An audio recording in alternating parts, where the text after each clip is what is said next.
प्रबोधिनी एकादशी व्रत कथा। देवर्षि नारद एवं भगवान ब्रह्मा की कथा। भगवान श्री कृष्ण ने कहा, हे अर्जुन, तुम मेरे बड़े ही प्रिय सखा हो। हे पार्थ, अब मैं तुम्हें पापों का नाश करने वाली तथा पुण्य एवं मुक्ति प्रदान करने वाली प्रबोधिनी एकादशी की कथा सुनाता हूँ। श्रद्धापूर्वक श्रवण करो। इस विषय में मैं तुम्हें नारद एवं ब्रह्मा जी के मध्य हुए वार्तालाप को सुनाता हूँ। एक समय नारद जी ने ब्रह्मा जी से पूछा, हे पिता, प्रबोधिनी एकादशी के व्रत का क्या फल होता है? आप कृपा करके मुझे ये सब विधानपूर्वक बताएं। ब्रह्मा जी ने कहा, हे पुत्र, कार्तिक माह के शुक्ल पक्ष की प्रबोधिनी एकादशी के व्रत का फल 1 सहस्र अश्वमेध तथा 100 राजसूय यज्ञ के फल के समान होता है। नारद जी ने कहा, हे पिता, एक संध्या को भोजन करने से, रात्रि में भोजन करने तथा पूरे दिन उपवास करने से क्या क्या फल मिलता है? कृपा कर सविस्तार समझाइए।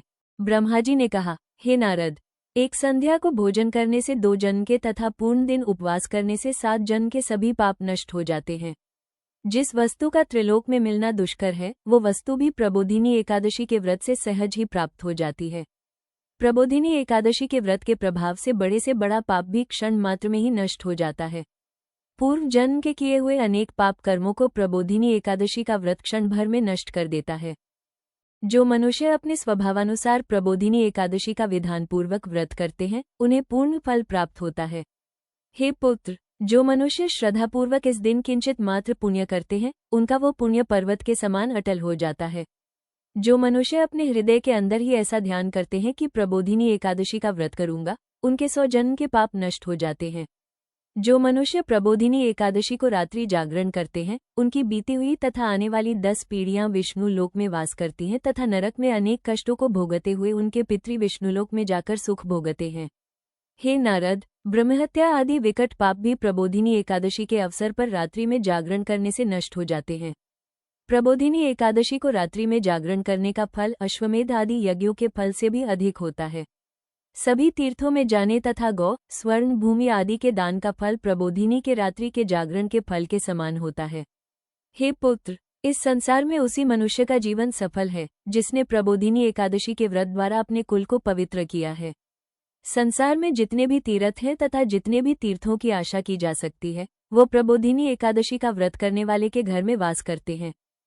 प्राणी को सभी कर्मों को त्यागते हुए भगवान श्रीहरि की प्रसन्नता के लिए कार्तिक माह की प्रबोधिनी एकादशी का व्रत अवश्य करना चाहिए। जो मनुष्य इस एकादशी व्रत को करता है, वो धनवान, योगी, तपस्वी तथा इंद्रियों को जीतने वाला होता है, क्योंकि एकादशी नारद एवं भगवान विष्णु की अत्यंत प्रिय है। इसके व्रत के प्रभाव से मनुष्य जन्म मरण के चक्र से मुक्त हो जाता है। इस एकादशी व्रत के प्रभाव से कायिक, वाचिक तथा मानसिक तीनों प्रकार के पापों का शमन हो जाता है। इस एकादशी के दिन जो मनुष्य भगवान विष्णु की प्राप्ति के लिए दान, तप, होम, यज्ञ आदि करते हैं, उन्हें अनंत पुण्य की प्राप्ति होती है। प्रबोधिनी एकादशी के दिन भगवान श्रीहरि का पूजन करने के उपरांत यौवन एवं वृद्धावस्था के सभी पाप नष्ट हो जाते हैं। इस एकादशी की रात्रि को जागरण करने का फल सूर्य ग्रहण के समय स्नान करने के फल से सहस्र गुना अधिक होता है। मनुष्य अपने जन्म से लेकर जो पुण्य करता है, वो पुण्य प्रबोधिनी एकादशी के व्रत के पुण्य के सामने व्यर्थ हैं। जो मनुष्य प्रबोधिनी एकादशी का व्रत नहीं करता, उसके सभी पुण्य व्यर्थ हो जाते हैं।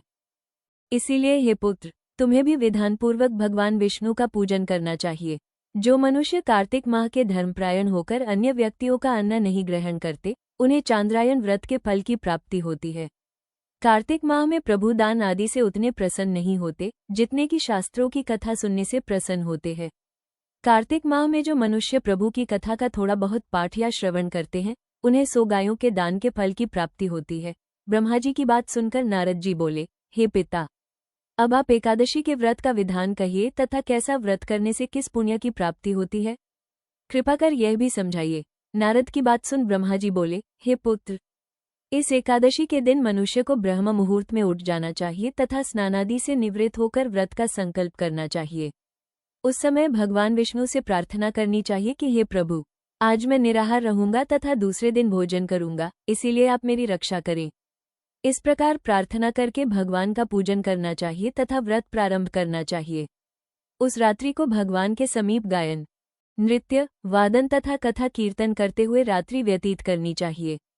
प्रबोधिनी एकादशी के दिन कृपणता को त्याग कर बहुत से पुष्प, अगर, धूप आदि से भगवान की आराधना करनी चाहिए। शंख के जल से भगवान को अर्घ्य देना चाहिए। इसका फल तीर्थ दान आदि से करोड़ गुना अधिक होता है। जो मनुष्य अगस्त्य पुष्प से भगवान का पूजन करते हैं उनके सामने इंद्र भी हाथ जोड़ता है। कार्तिक माह में जो बिल्व पत्र से भगवान का पूजन करते हैं उन्हें अंत में मुक्ति मिलती है। कार्तिक माह में जो मनुष्य तुलसी जी से भगवान का पूजन करता है उसके 10,000 जन्मों के सभी पाप नष्ट हो जाते हैं।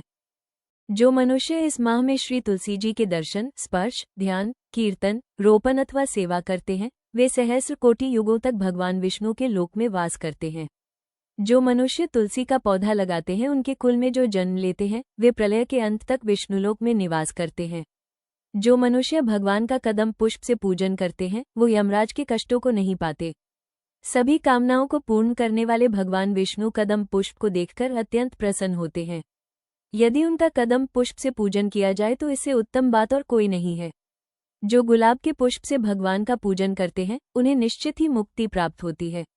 जो मनुष्य बकुल एवं अशोक के पुष्पों से भगवान का पूजन करते हैं वे अनंत काल तक शोक से रहित रहते हैं। जो मनुष्य भगवान विष्णु का श्वेत एवं लाल कनेर के पुष्पों से पूजन करते हैं उन पर भगवान अत्यंत प्रसन्न होते हैं। जो मनुष्य भगवान श्रीहरि का दूरवादल से पूजन करते हैं वे पूजा के फल से 100 गुना अधिक फल प्राप्त करते हैं। जो भगवान का शमीपत्र से पूजन करते हैं वे भयानक यमराज के मार्ग को सुगमता से पार कर जाते हैं। जो मनुष्य चंपक पुष्प से भगवान विष्णु का पूजन करते हैं वे जीवन मृत्यु के चक्र से मुक्त हो जाते हैं। जो मनुष्य स्वर्ण निर्मित केतकी पुष्प भगवान को अर्पित करते हैं उनके करोड़ों जन्म के पाप नष्ट हो जाते हैं। जो मनुष्य पीले एवं रक्त वर्ण कमल के सुगंधित पुष्पों से भगवान का पूजन करते हैं उन्हें श्वेत दीप में स्थान मिलता है। इस प्रकार रात्रि में भगवान का पूजन करके प्रातःकाल शुद्ध जल की नदी में स्नान करना चाहिए।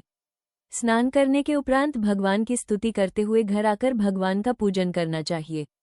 तदुपरांत ब्राह्मणों को भोजन कराना चाहिए तथा दक्षिणा देकर आदर सहित उन्हें प्रसन्नतापूर्वक विदा करना चाहिए। तत्पश्चात गुरु की पूजा करनी चाहिए और ब्राह्मणों को दक्षिणा देकर नियम को छोड़ना चाहिए। जो मनुष्य रात्रि स्नान करते हैं उन्हें दही एवं शहद दान करना चाहिए। जो मनुष्य फल की आशा करते हैं उन्हें फल दान करना चाहिए। तेल के स्थान पर घी तथा घी के स्थान पर दूध, अन्नों में चावल दान करना चाहिए। जो मनुष्य इस व्रत में भूमि पर शयन करते हैं उन्हें सब वस्तुओं सहित शैया दान करना चाहिए। जो मौन धारण करते हैं उन्हें स्वर्ण सहित तिल दान करना चाहिए। जो मनुष्य कार्तिक माह में खड़ाऊ धारण नहीं करते उन्हें खड़ाऊ दान करने चाहिए। जो इस माह में नमक त्यागते हैं उन्हें शक्कर दान करनी चाहिए। जो मनुष्य नित्य प्रतिदेव मंदिरों में दीपक प्रज्वलित करते हैं उन्हें स्वर्ण अथवा तांबे के दीपक को घी तथा बत्ती सहित दान करना चाहिए। जो मनुष्य चातुर्मास्य व्रत में किसी वस्तु को त्याग देते हैं उन्हें उस दिन से उस वस्तु को पुनः ग्रहण करना चाहिए। जो मनुष्य प्रबोधिनी एकादशी के दिन विधानपूर्वक व्रत करते हैं उन्हें अनंत सुख की प्राप्ति होती है तथा अंत में स्वर्ग को जाते हैं। जो मनुष्य चातुर्मास्य व्रत को बिना किसी बाधा के पूर्ण कर लेते हैं उन्हें दोबारा जन्म नहीं लेना पड़ता। जिन मनुष्यों का व्रत खंडित हो जाता है उन्हें दोबारा प्रारंभ कर लेना चाहिए। जो मनुष्य इस एकादशी के महात्म्य का श्रवण व पाठ करते हैं उन्हें अश्वमेध यज्ञ के फल की प्राप्ति होती है। इस कथा का सार यह है कि वेदाध्ययन, तपस्या एवं त्याग की दृष्टि से चातुर्मास्य का नियम अति महत्वपूर्ण है। भगवान श्रीहरि की भक्ति में लीन होने के लिए ये समय अति उत्तम होता है। गृहस्थ व्यक्ति भी चातुर्मास्य में भगवान विष्णु की भक्ति का पूर्ण लाभ उठा सकते हैं। ओम नमो नारायणाय।